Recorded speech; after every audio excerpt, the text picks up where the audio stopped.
Welcome, ladies and gentlemen, to the Raw review. Now, the question here is this. We got 1 week away from Battleground. Have they done good leading into it? Seeing there's only 5 matches for the pay-per-view, and the kickoff does not count. I'm sorry, it doesn't. That's being released free with Dolph Ziggler and the intellectual savior of the masses, Damien Sandow. Unless there's going to be an extra couple of matches added at the last minute, it's kind of a small amount of matches. I'm actually nervous about this because there should be more matches. There should be. The Intercontinental Championship is not being contested. It's not. The World Championship is being contested. The WWE Championship is being contested. The US Championship can't be fitted in there. Curtis Axel can't have a championship done. Of course, the Divas is there, but that's an entirely different situation. And let's get to that, shall we? The match I'm going to talk about first will be Alicia Fox versus Brie Bella. Now, I said when they came back, when I saw them on commentary dealing with Caitlyn and AJ, I said 100% that the Bellas are going after the title. It was going to happen. Now, of course, Nikki couldn't do it because of her leg injury. So they slated Brie for it. And this is what I expected. I expected one of the Bellas to do it. But the thing is that because of Total Divas, they tried to switch the Bella twins from heels to faces. Or at least give an attempt to it. They still pretty much act the same way as they've been before. But when you add Daniel Bryan in the mix, you really make Brie Bella more of a face than anything else. Now, she faces Alicia Fox, who still looks very good. I know people don't believe Alicia Fox can wrestle at all. And let's be honest. She isn't that great of a wrestler. She tries.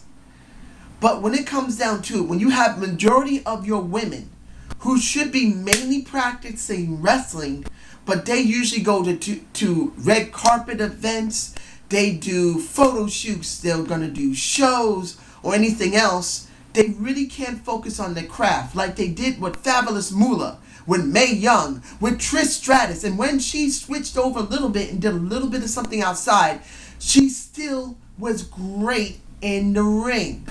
And I know you can't compare Trish Stratus to a Alicia Fox. Let's be honest. Alicia Fox, she's a good-looking black woman. But she's no Trish Stratus. And I have something to say about her baby in a minute. But when you look at them, come on. Trish is just more better gifted. She is. And she was more focused. Not saying Alicia Fox could not become a very good wrestler. But if she's acting like a supermodel half the time and then a wrestler the other half, you really can't get a balance. Now, I wish to say for a Trish Stratus, her son's name is Maximus. Something told me she was thinking about a little bit of Gladiator. I'm sorry, the Gladiator. You can't tell me that when it came to Russell Crowe, she didn't think about Maximus. I can't believe I remember his name. I can't remember his name. Maximus, I can't remember his name. I think Clericus Maculus. I'm saying the name wrong. I'm sorry, I'm botching. But you get what I'm saying. The kid has a great name. He's going to get teased for it. But it does not mean he ain't going to grow up to be one hell of a person. So, Trish, I loved you, girl. I still love you. You look sexy with your dark, normal hair. I just wish I was that guy for a minute. But you get my point. Anyway, let's move on. I wish to say most of the show was very heavily packed with storyline. It was. We had matches, but the storylines dominated the entire thing. Now let's get to R-Truth and Curtis Axel, which was going to go with the storyline. I didn't expect R-Truth to win. And the way R-Truth has been packaged for so many years before 2011, I was just bored with him. When I've always said when he had that feud with John Morrison was the most exciting time for R-Truth. But what did they do? They switched him right back to the way he was before. And he's just become boring and a plot device now. When he went up against Curtis Axel, what do we get? We got CM Punk music going off and an R-Truth winning. Do I believe R-Truth stands a chance? Of course not. I still believe that Curtis Axel and CM Punk for the IC Championship is going to happen. But they got to give something to keep it interesting and fresh. So let's move on to the CM Punk segment. I did enjoy it. I felt CM Punk talked very well for it. And knowing that what led later in the night was going to happen was very interesting. But I think the person who benefited the most from CM Punk, Paul Heyman, Ryback, those guys benefited to a point. But the one who benefited the most was Biggie Langston. When the Maddox came out, and he was seen a couple of times during the night. Now we'll get to that later. But when Brad Maddox came out, him saying, "You want a challenge? I got you somebody." And Biggie Langston came out. I'm sure everyone thought, "Oh, here we go with a jobber. He's just going to kill him and that's going to be the end of it." But the match wasn't too bad. It was okay. And this really highlights Biggie Langston. You may think he's not well developed in the main roster. He was much better in NXT. And I saw a little bit of Biggie Langston in NXT. He has more character there. They just don't show him enough in SmackDown or Raw because of AJ and Dolph Ziggler and all that kind of crap. But he does have great potential.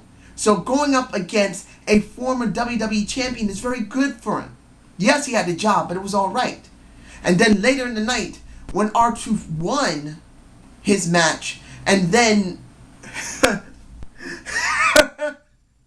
the proposal of a Paul Heyman to a Ryback saying, "I'm going to propose something to Ryback." And everyone probably thought, Ropeback Mountain? No. It is to become a Paul Heyman guy, to become his client. I can say it was very cheesy, but it was necessary. I said this so long ago. Ryback can't talk. Having Paul Heyman there as his mouthpiece was the wisest thing to do. I felt Paul Heyman's best for Ryback.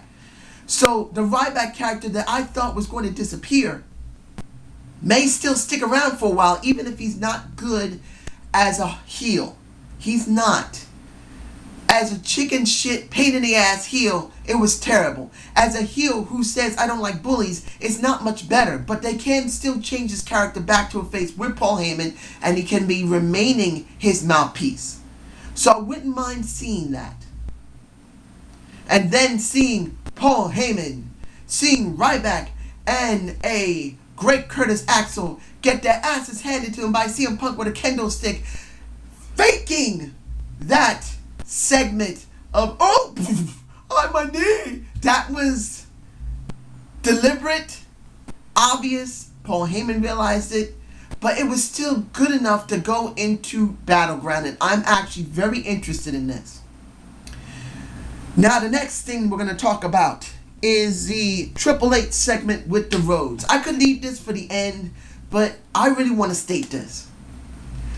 Seeing the Rhodes family, seeing Dusty, Dustin, and Cody is wonderful. I said, if you looked at my review before, I would love to see a Goldust temporarily working with Cody as a tag team. And what do we get? We get exactly what I hoped for. So the opening of the show, opening up this segment of the show, seeing Triple H call them out and give pretty much another, this is the fourth chance they had, another chance for Cody to get his job back, for Dustin to get hired, and for Dusty to be highlighted. Dustin Goldust and Cody Rhodes go up against the Shield of Battleground. If they win, Dustin gets a job. Cody gets his job back. And I wish to say, before I get any farther, the commentary team was kind of off, saying that Dustin will get his job back. Dustin was never hired for WWE. He was just given the opportunity to try and get his brother's job back. So I think the commentary team was kind of off parts of the show, and this was one of it. But seeing this, I enjoyed the hell out of it. This is the feud I want to see more than anything else. Out of the Daniel Bryan and Orton is good. CM Punk with Paul Heyman is very good. But Cody dealing with the McMahons. Dustin dealing with the McMahons. Dusty dealing with the McMahons. It's the most compelling feud they got for me personally. You guys tell me below, what is your most favorite feud currently being shown? I love the Cody Rhodes feud. I love his work. This is making me happy. This is the one I'm looking for in Battleground the most. Even if it's not totally highlighted because of what's going to happen with Bryan, what's going to happen with CM Punk, even to a point with ADR and Rob Van Dam. I'll get to that in a minute as well. That's the one I'm looking forward to.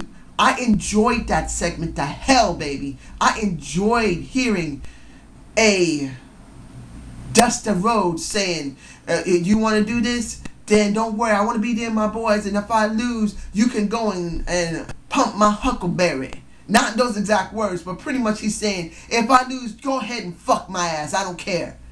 But that was good. Now, ladies and gentlemen, let's get to the... I wish to say before I go any farther that,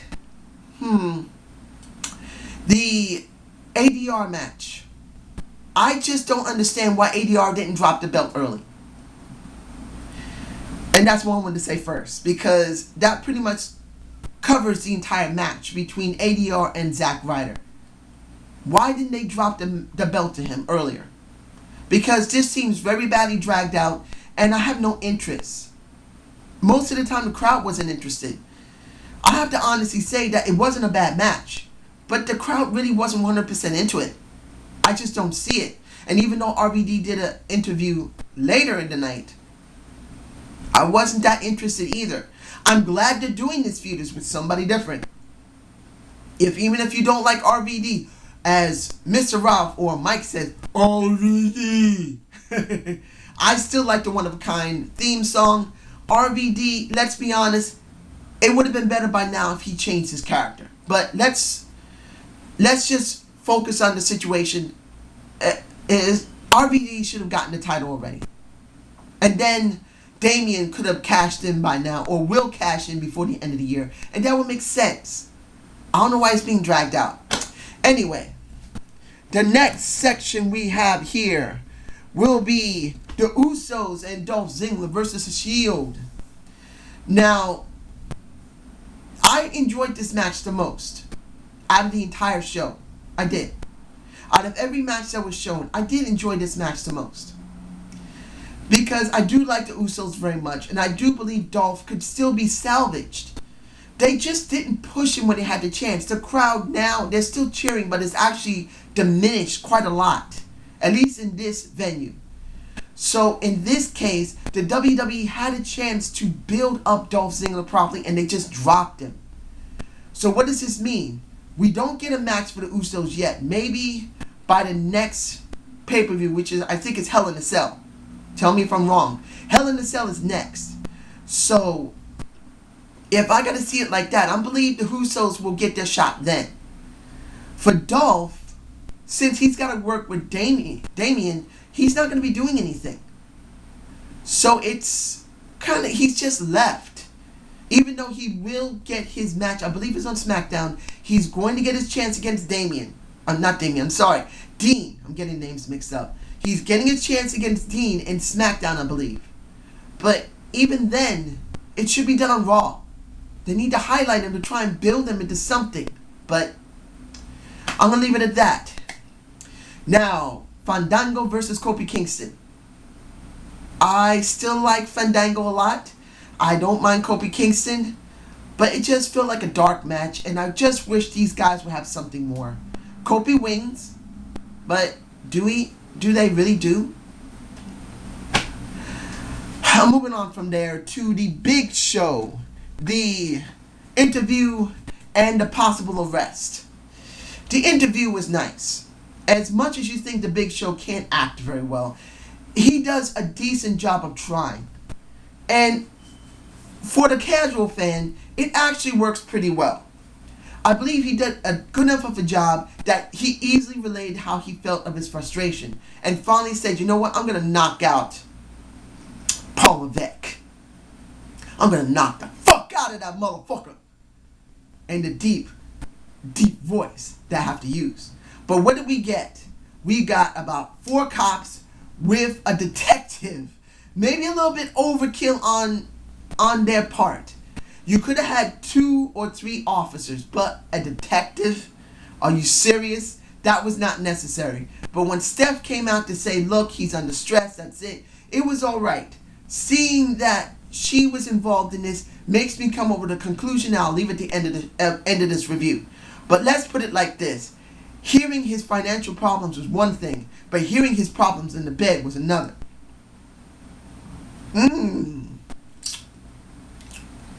I've seen what his wife looks like. If you had the Big Show DVD, I'd actually give it to somebody as a gift, so I don't have it. So, if you hear that, you're just like, ooh, that might have gone a little too far in that case, but it was still necessary for the storyline. I don't know where to go with him, but still it's necessary. Hopefully it'll make some sense, and I believe I know the reason why. Now, the next thing we're going to be doing here, oh man, we had a lot of segments. I'm sorry, there was so much in this show. I think that's it. Oh, no, Los Matadores.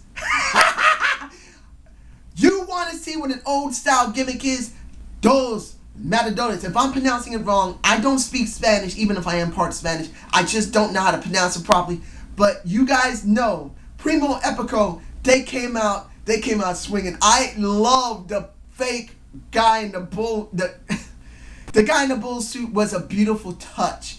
It was corny. It was ridiculously dumb. But it was wonderful. It's something we don't get anymore. When the hell do we get a contrasting type of character like that? We don't. It made me think of Donk. But who did they go up against? 3MB, which was understandable. And tell me if Drew McIntyre is still working. I haven't checked. He wasn't there. Maybe he's sick. Maybe he wasn't there that day. But he wasn't there. Thank goodness. Those Matadores looked good. It felt good. And I enjoyed it. It was tough as hell, and I enjoyed that shit. Now, the next to the last one will be Santino Marella versus Antonio Vazado. That little spin he's been doing has really caught on. People love it. I didn't expect Santino to lose here. At one point, I did expect him to lose. But in the beginning, I did. And when I saw that spin, that just is so comical and enjoyable. And then Santino falling on his ass, could not get up. Just was... I always love Santino. He's stupid, he's funny, and I enjoyed this. I really hope that one day they'll allow Santino to be serious and allow him to go after the World Championship. He's been there for quite a long time, at least as long as John Cena. At least as long as Randy Orton. Maybe at least near 10 years. I wouldn't mind seeing him getting one run at the world title. He had an intercontinental title at least once. I want to see him get the world title. He should be rewarded for it. And Antonio Vazado should be repackaged. It's just working. I really believe this is good, ladies and gentlemen. I really believe, scratch myself, I really believe that he could really be something. Well, I hope they do it soon. The final thing, and if I'm not forgetting anything, ladies and gentlemen, will be the final segment of the night, which is Daniel Bryan facing a Randy Orton. I love Randy Orton's heel turn.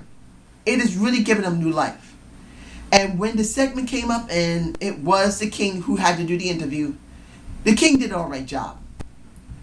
When you heard a Randall Keith Orton, normally he's very monotone, he doesn't do it that well. But in this situation, I think this is one of the better promos he's done.